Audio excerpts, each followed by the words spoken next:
www.thainews.prd.go.th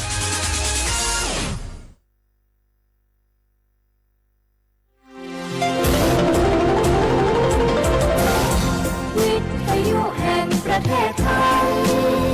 ให้ความรู้กู้ความสุข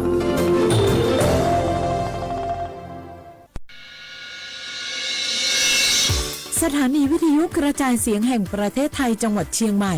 AM 1476 กิโลเฮิรตซ์สถานีวิทยุภาคภาษาชาติพันธุ์แห่งเดียวในประเทศไทย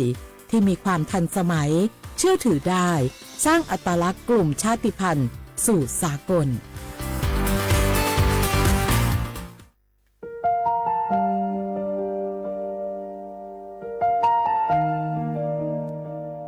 ขอน้อมเกล้าถวายอาลัยสมเด็จพระพันปีหลวงพระแม่แห่งแผ่นดินผู้ทรงเมตตาเหนือเกล้าขอพระองค์เสด็จสู่สวรรคาลัยข้าพระพุทธเจ้าข้าราชการและเจ้าหน้าที่สถานีวิทยุกระจายเสียงแห่งประเทศไทยจังหวัดเชียงใหม่กรมประชาสัมพันธ์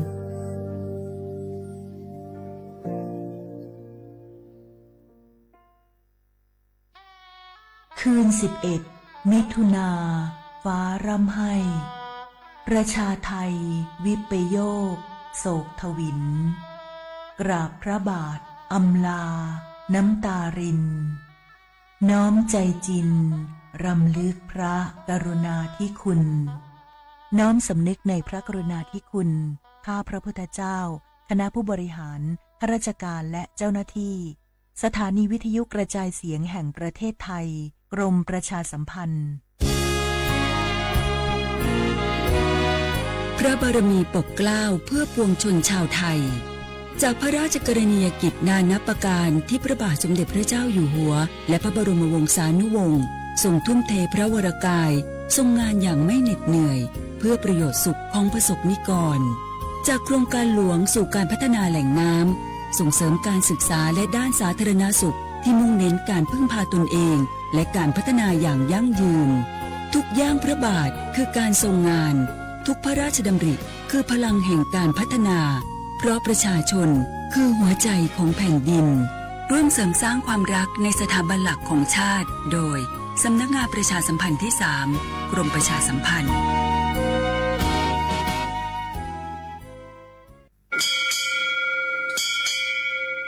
โอ้บูดาจ้าโอมิโชเปอร์เหมือนซุ้มคาปอกว่าย้อจงตัวดูธรรมาสถานีวิทยุภาษาชาติพันธุ์แห่งเดียวในประเทศไทยทันสมัยเชื่อถือได้แล้วพบกันที่สวทเชียงใหม่ AM 1476 กิโลเฮิรตซ์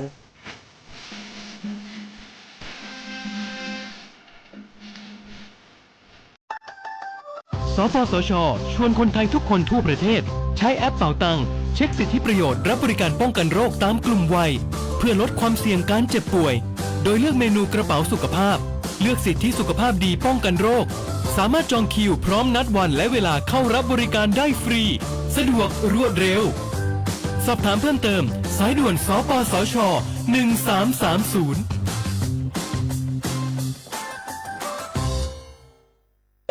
เมื่อโชคชะตากำหนดให้หญิงผู้บริสุทธิ์กำเนิดขึ้นจากปฐมบทแห่งความรักอันยิ่งใหญ่การพลัดพรากการต่อสู้และบทพิสูจน์ความจริง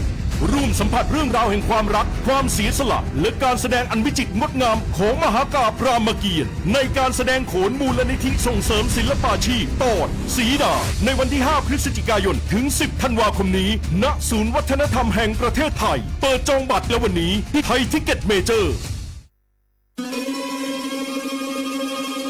ก้าวสำคัญมาถึงแล้วเจียงใหม่นครหลวงของล้านนาสู่การเป็นมรดกโลกต่างวัฒนธรรมขององค์การยูเนสโกเมืองที่ยังมีชีวิตและมีประชาชนอาศัยอยู่ร่วมกันวันที่ 3-8 สิงหาคม 2569 นี้สภาการโบราณสถานระหว่างประเทศจะลงพื้นที่ ตรวจความพร้อมจังหวัดเชียงใหม่ขอเชิญชวนภาครัฐเอกชนและพี่น้องชาวเชียงใหม่ทุกคนมาร่วมแรงร่วมใจพัฒนาปรับปรุงพื้นที่ทั้ง5ประตู4แจ่งตามแนวคูเมืองและ7วัดสำคัญวัดเจียงมั่นวัดพระสิงห์วัดเจดีย์หลวงวัดพระธาตุดอยสุเทพวัดสวนดอกวัด7ยอดและวัดอุโมงค์ช่วยกันดูแลให้สะอาดงดงามคงคุณค่าสถาปัตยกรรมดั้งเดิมเพื่อต้อนรับการตรวจครั้งสำคัญนี้ร่วมกันร่วมสนับสนุนเจียงใหม่สู่เมืองมรดกโลกต่างวัฒนธรรมโดยสวท.เจียงใหม่สำนักงานประชาสัมพันธ์ที่3กรมประชาสัมพันธ์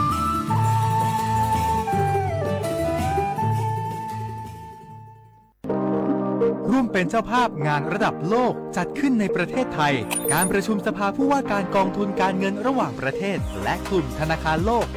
12-18 ตุลาคมณศูนย์การประชุมแห่งชาติสิริกิติ์ด้วยแนวคิดโลกทัศน์ใหม่ของไทยเพิ่มศักยภาพคนสร้างภูมิคุ้มกันในโลกที่ท้าทาย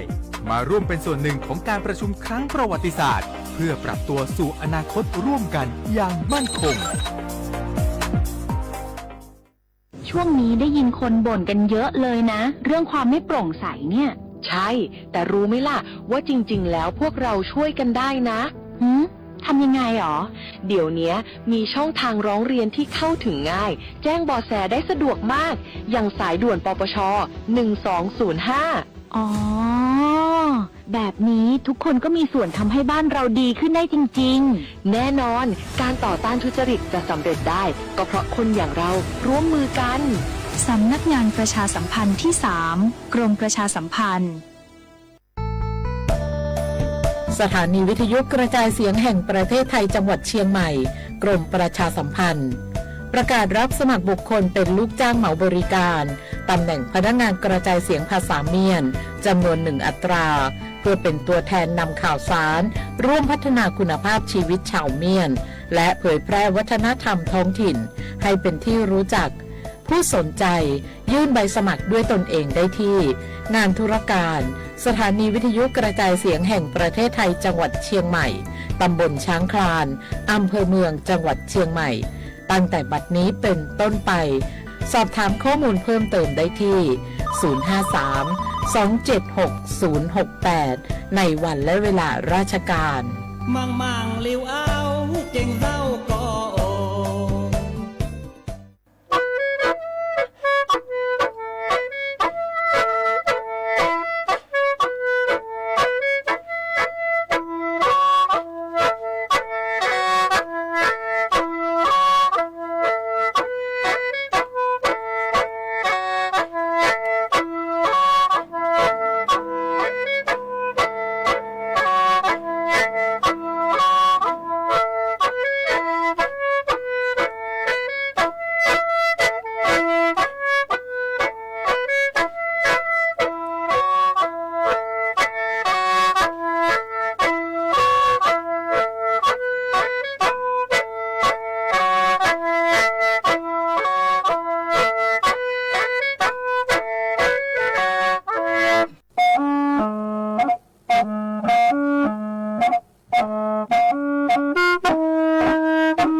ชียความพลังขว้างอ่ะภาษาညီโมควาညီสาโมอาวลิสุงดูจุดว่าจบไปแล้วงาอาวลิสุงปากกาโกงบรรยากาศจิ้นหมายงาสถานีวิทยุกระจายเสียงแห่งประเทศไทยจังหวัดเชียงใหม่สำนักงานประชาสัมพันธ์ที่3กรมประชาสัมพันธ์โดยยางามันก็ชื่อสปทเชียงใหม่แบบดังอ่ะอาวรายการลิสุงดมังงูบรรยาเน้นๆคือฉุมโมควาญีจีโมที่โมลอยาญีโมควาญีสามโมนาทีเนี่ยควาญีคือนายเนี่ยเสือที่นี้เลยตัวจะชวงอ่ะ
ค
เชียร์พระข้างอ่ะอามาสาเอาลิสุงดูจุดว่าเปล่างะนี่มีที่มุลเฮงอ่ะเอาเชื่อว่าจะมาปีใหม่งะที่สตาจีชมังเป็นยังไงอามาสริยาปอพองะจะมาแจนเตฝรั่งอ่ะปอพองเป็นยังไงจิกระโดดยังไงลามาตัวสุดลังอ่ะมาซื้อชว่าไงปอพองมันมายายิ่งมีอาทิตย์สื่อมาเป็นยังไงกรมป้องกันและบรรเทาสาธารณภัยบ้างไงมายี่ตัวย่อยังคือปอพอมาถึงไงที่บ้านมันยาแจ้งเตยฝรั่งมังโงมันยาคือโชจังหวะไงทำมาเดียวรัฐบาลยาที่มีฮิลุนจังก็ได้พูดว่ากว่าชิโซทุกมันยาคือที่แจ้งเตยฝรั่งเอาที่พื้นที่โชจังหวัดว่าจะสงบมันยังไงมาคือยาแต่ยาทะเลจามอฟาตาบุรงงาอยู่ที่กางโงเป็นยังไงมาคือจังหวัดปทุมธานีไงที่ยังจังหวัดนนทบุรีบ้างที่ยังจังหวัดนครปฐมที่ยังจังหวัดสมุทรสาครที่ยังจังหวัดสมุทรสงขลาที่ยังสมุทรปราการที่ยังกรุงเทพมหานครที่มองไม่ยังโฉกกลางธรรมยาเจนเตอร์ฟลามาคือนิมิก็พวกคนยังคือ持续ยังไงคนยังตัวยัง处置顾客มาคือยังแต่ยังฝาละจำผมเป็นไงมือขึ้นเรียบบ้างมือก็พอเรียกงบไปยังพื้นที่ยังคือที่ก็ต้องมีความเสี่ยงด้วยอาจจะจำมั้งอาจจะยังที่ว่าอยู่บางอย่างจะสั่งซื้อ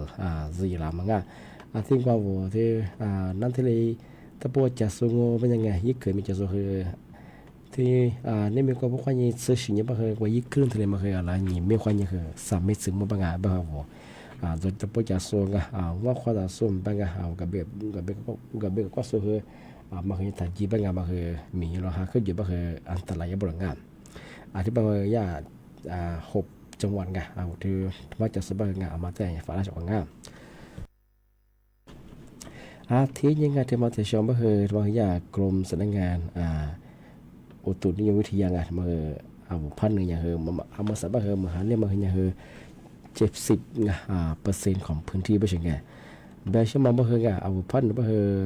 ที่ก็ต้องมีมาหาเรื่องมาอย่างเรา40%อย่างคือเรียกบางงานที่ไปก็จะมุ่งตรงไปที่พื้นที่จังหวัดเชียงใหม่ก็เป็นยังไงอำเภอเวียนแหงที่ยังอำเภอเวียนแหงไปยังตำบลยังไงตำบลเปียหลวงที่ยังตำบลเมืองแหงไปไงที่ยังตำบลแสนหายไปไงอำเภอเชียงดาวโง่เป็นยังไงตำบลเมืองคลองที่ยังอำเภอแม่แตงเป็นยังไงตำบลกึศชานไปไงเอาที่พื้นที่ธรรมราชจัดสุโงเป็นยังไง5อำเภอถึงจุดไง5ตำบลอันนี้คือ3อำเภอเป็นไงเอาที่จังหวัดเชียงใหม่เอาที่มาจากสุพรรณมาคือยังตั้งอย่างฝาละสมุทรตาเป็นยังไงเอามาสับคือบางพื้นที่ไปที่เชียงดาวโง่เป็นยังไงตำบลเมืองนั่นตำบลยังคือเมืองหาขึ้นเรียงอันก็คือเมืองหาลีสลงบ้างคือไงที่วัดอยู่บ้างก็ยิ่งสัสจีรามังที่ยังรับประชิกไว้แล้วมาคือที่นี่จบเป็นไงที่เป็นอย่างนี้พอสู้ว่าแจ้งเตือนระบบเสียบอกแค่ว่าอย่างนี้แจ้งเตือนบางอย่างตัวคือพื้นที่มีความเสี่ยงจะสงบยากกว่าโทรศัพท์ว่าที่ระบบ เสียบอกแค่ว่าเจนเตอร์ฝรั่งยังคืองามันคือยังคือถ้าชิลเลยไม่ใช่งามันยาถ้ายันหนึ่งงาว่าดีเจนเตอร์ฝรั่งไปคว้าวุฒิเอาพื้นที่ไม่ยังมันสายยังมันขึ้นเรียบเป็นยังไงเวลาคือทีเลยสมมติจะมางานที่ยังคือเดียวพื้นที่มีความเสี่ยงจะสมเป็นคืองามันคือยังคือจะมาคือมุ่งมั่นจะได้เป็นยังไงทีเดียวเจนเตอร์ฝรั่งงามันคือทุยาพอใช่ไหมว่ายังไงที่มาเทชังโง่ไม่ยังคือที่ที่มางานมาคือไม่ใช่ไม่ว่าจะตัวปีมากปากกันยังไงด้วยมาสาวธรรมะที่ว่ามียี่สิมีเยอะมั้งเอามีความจะส่วนที่ยังคือมาสบายยากลุ่มกระทรวงยังคือบางช่วงเอามาสบายกว่ายี่เว็บไซต์ที่ยังคือยี่ลีคือที่ส่งฝรั่งเศสมาแล้วปีความยากอีจะมองว่าไม่ยังคือเอาถ้ามีส่วนกว่าธรรมะที่ว่ามีความที่ยังมีที่ยีดูความเป็นยังไงฟูบก็คืออาบาที่มันก็คือยังไงคือมันไม่คือยังชิมือเห็นมันสเปรย์ไงก็คือเป็นความว่ามาแต่ที่ว่าจีนมาสับปัดดีกันสุดไงเอาที่มีความจะสเปรย์ไงมาเขาแต่จะมึงไงเป็นความว่ามาแกงไก่ย่างว่าบริษัทมันไก่ย่างมันก็ชี้วิยุขเตสุดไง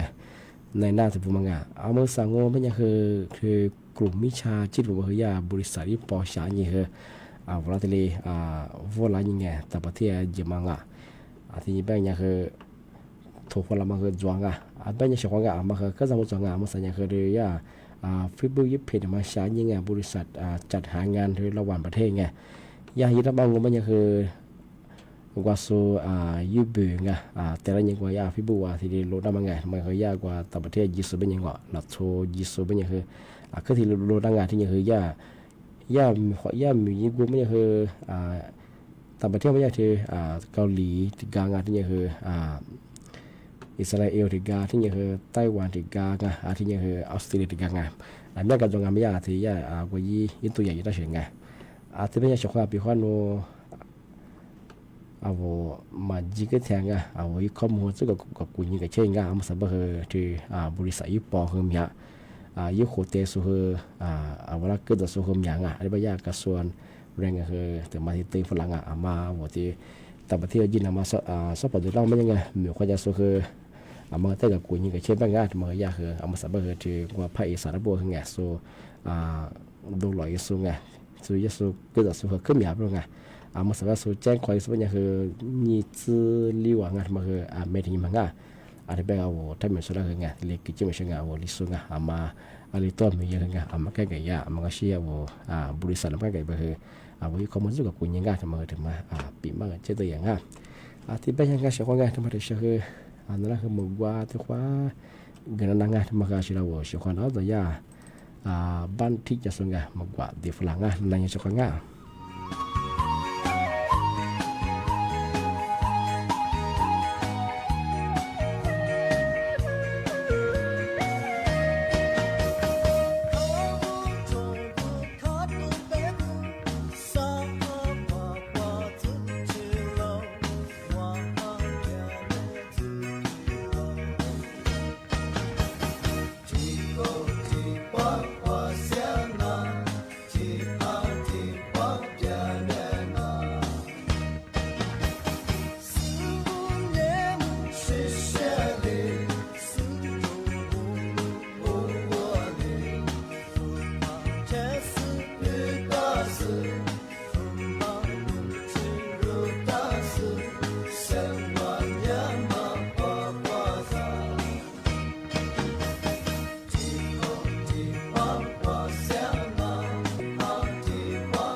咱你妈瓜努的里孙家，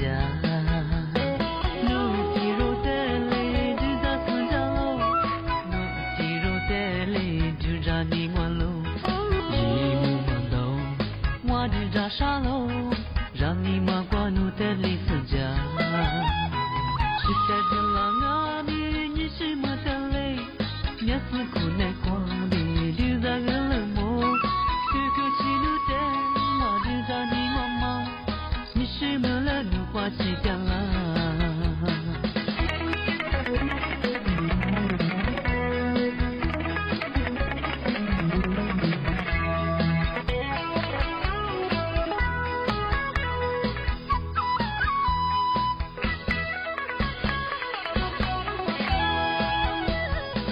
阿里瓜家米，我米吉你是；努阿里瓜嗲米，我米嗲你是。是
咱那片，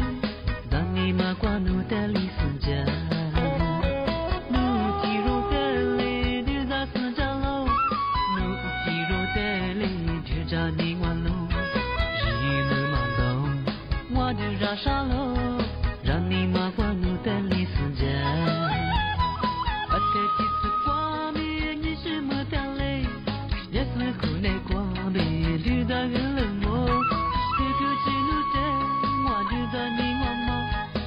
是么了？你花起掉了，是在这浪啊米，你是么掉嘞？也是苦难光里就在海边摸，这口气路的我就在孙家嘛，你是么了？你花起掉了。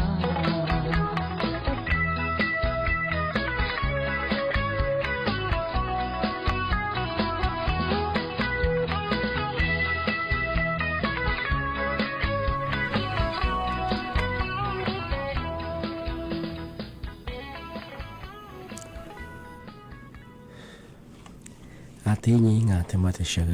avo sẽ qua ngoài thì mà bị mà ngà thì sự chính sách vì đó mong ngắm nhà thì cột mái ngà chỉ cả tập bộ avo po vua mà đồ ngọ thì nhí po sự vua bằng ngà vì đó mong ngắm nhà ngà y thô cứ mía mong mấy người hụp bây giờ thì giờ lương ngà tao lo chuyện thì biết rồi ngà thì bây giờ mấy nhà ngà avo po vô số ngày po mà bé po sự mà bé ngày qua ít thù bài nói ya mà做嘛ngà mà做những con nó là bột ở lại coi như hoa vua mà ngà phá dù mà ngô bên nhà mà khu bê sự khu bê phụ bà khu giá mà nhà nhì mừng bà sự khu giá rồi ngà nhì mà thì mà ngô bên nhà nó po y xa số y xa số bé thì những qua po bia bên nó thì hoa lắp sau ya mà ngà sau xây mà ngà ที่ยังโนโปกว่ากฎหมายและชั่วมาไงที่ผิดกฎหมายยังไงยิ่งใบอนุญาตเหมือนชั่วมาไงนั่นทีขู่ว่ามาไงกว่าจะเนี่ยยิ่งขู่ยิ่งจะขู่มาพิสูจน์ขู่ว่ามาอันนี้สิ่งที่เรางานทำมาคือกฎหมายส่วนเราพวกนี้คือยิ่งโทษขึ้นอย่างไรคือไงขู่เบี้ยอย่างคือยิ่งจะขู่เบี้ยใช่ไงยิ่งจะขู่เบี้ยไงที่ยังฟุตบอลโค้ชมันคือลีมือบาดสติลโคจางาที่นี่โคจางาโคเบื่อเสียงขึ้นยังคือยังปีว่าขึ้นปัจจุบันมันยังคือนูที่จะเรื่องตลอดชีวิตยังคือ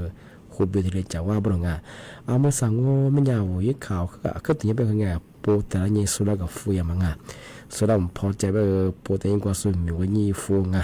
ที่กูละคือถ้ามีอะไรยิ่งข่าวก็อย่างไงที่กูเราคือว่าคู่ให้ยี่คือจะเนี่ยมังโปรตีนี่คู่พอเข้ามาฟอร์มังจะเนี่ยฟอร์มังเมื่อสองเป็นอย่างคือเราโซเชียลมันอย่างคือสวัสดิ์ปีเฉียงที่เป็นอย่างคือเมื่อสาวในยุคคืออย่างไงที่โปรตีนมัวคือที่ตัวนี้คือกลุ่มหมายคือที่เรียกคือยี่หิงอย่างเมื่อสองเป็นอย่างคือที่โปรยุสมอแต่ตัวนี้คือมันกี่จุดที่อย่างคือสุยากว่าสุกแต่มาคือตันนูตันนูทหารสุยาเจ้าหน้าที่กว่าสุโปแต่ว่ามันกว่าเจ้าหน้าที่สุโปอยู่มาสุเป็นยังไงโนใบอนุญาตก็คือที่สมมติแต่ละยี่ที่แต่ละยี่มาเกิดยังไงคือส่วนเรามันก็ถือว่าใบอนุญาตมาจุดสูงไงที่มาสับคือปูมแบงปูสือหัวคือวุ้สาวยังไงว่าระบบออนไลน์เขายิงหัวมันมาคือกลุ่มนั้นคือช่วงพยายามมันคือคุบิวคือที่จะเลือกบิวอย่างนี้ทุกข์ก็ไหนมังที่บ้านมันเป็นอย่างคือปูจีปูสมอย่างคือยังไงใบอนุญาตมาจุดคือเอาที่ดีวัวมาเยอะมากยังคือถ่ายเยอะไงช่วงงานทำมาคืออันตรายยังที่ยังคือมาปูจะสู้คือไงนี่เป็นข้อโนใบอนุญาตจะแบ่งว่าคือไงโนวัยสมมติแต่ดูยังมาคือยี่มันนางทำมายากคือกลุ่มใหม่ที่เลยแบ่งช่วงงานทำมาที่ทำมาสุดจริงช่างที่ยังไงที่มาแต่ช่างมันยังคือช่างคนนั้นว่าคือที่มาแต่จำมาอื่นช่างเมื่อสังมันยังคือมือคือเลี้ยงบางพื้นที่ที่บ้านยังถ้าช่างคนนั้นว่าแบบกูยังไงเมื่อสัตยากรมอุตุนิยมวิทยาได้มีทั้งพวกกุญยิสุตีส่วนไงพันหนึ่งก็มาในพื้นที่จังหวัดเชียงใหม่แม่ฮ่องสองเชียงรายบางอย่างคือขึ้นยาจำหมดจบไปยังไงเมื่อสังคือมือคันเลี้ยงยังคือบางพื้นที่เนี่ยคือ70%เสียขึ้นเรียบง่ายเมื่อหาลิสลงไม่เดียววันจูบ้าคือแกเมื่อหาขึ้นไปเรียกมันเนี่ยคือสัตว์คือสิ่งหลังวันที่เป็นรับบัญชีกวยแล้วมันก็ขึ้นอย่างจะกูเนี่ยจะว่ามียี่สุกบ้างคือภาษาตะกี้ตัวบ้างเนี่ยคือมีคือจิ้มนางเมื่อหาขึ้นเรียบง่ายอธิบายคือมันคือที่เนี่ย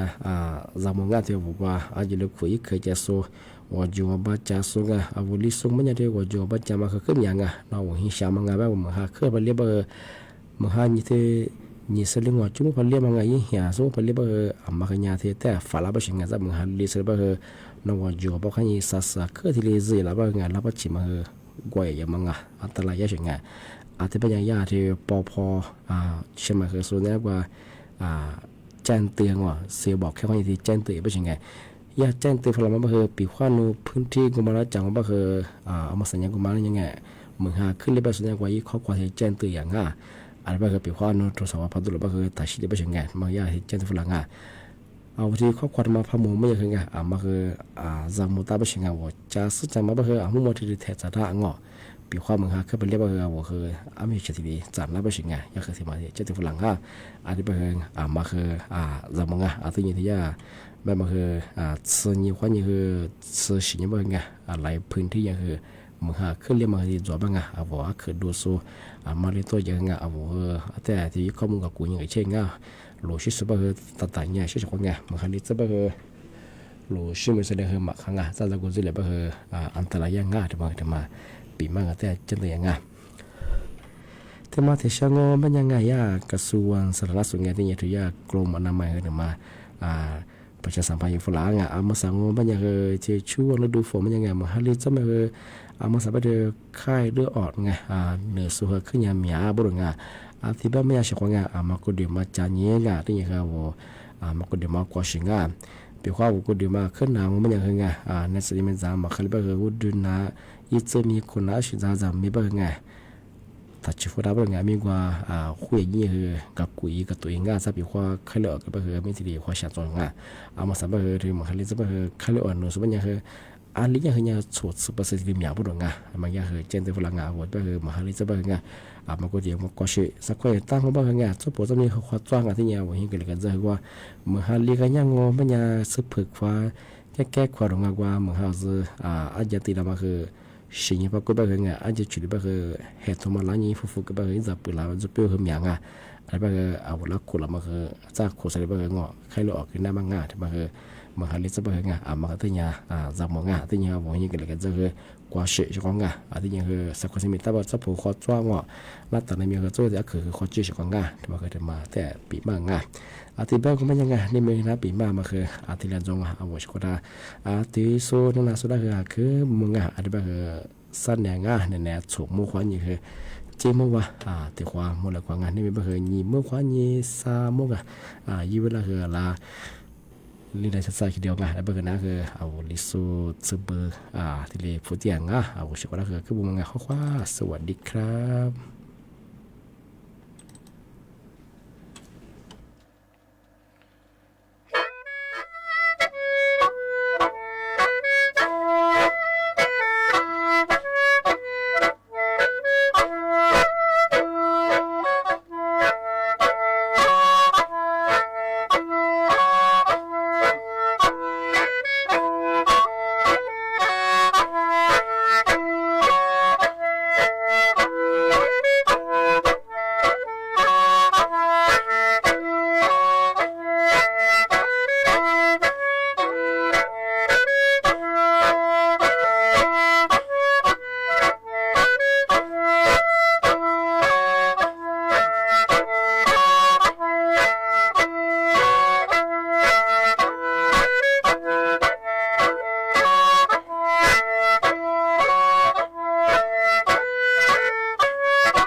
Azabemanya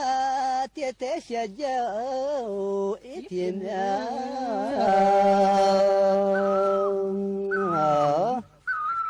Hamela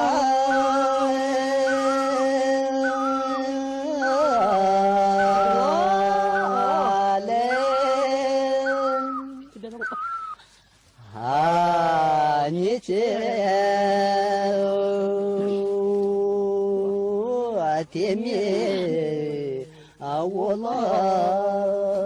la ya shi tsuni sha atimana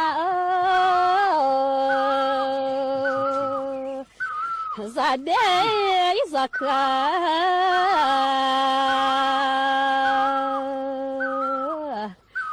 atoda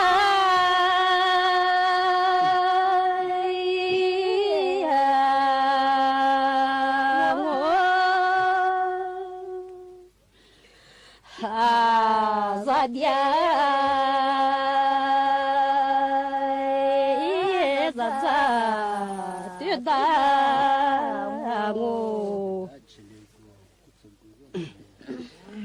Yitim Siya 你小人啊，就这个的的是子一就这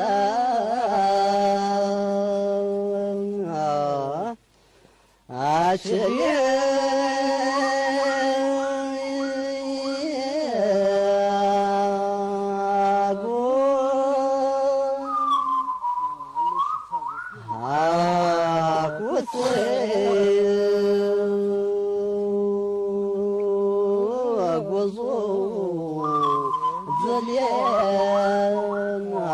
嘿，我不是这，你是人，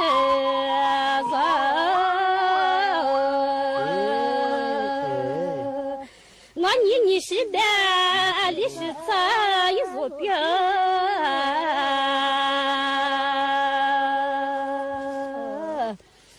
马错。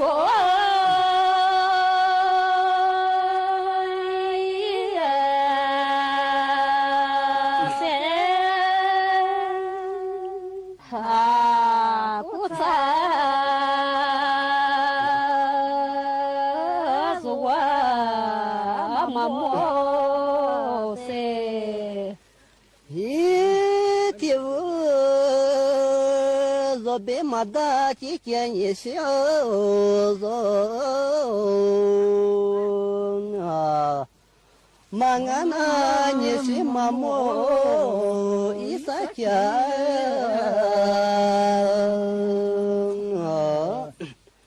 啊，大莫。รู้เร็วรู้จริงเกาะติดทุกสถานการณ์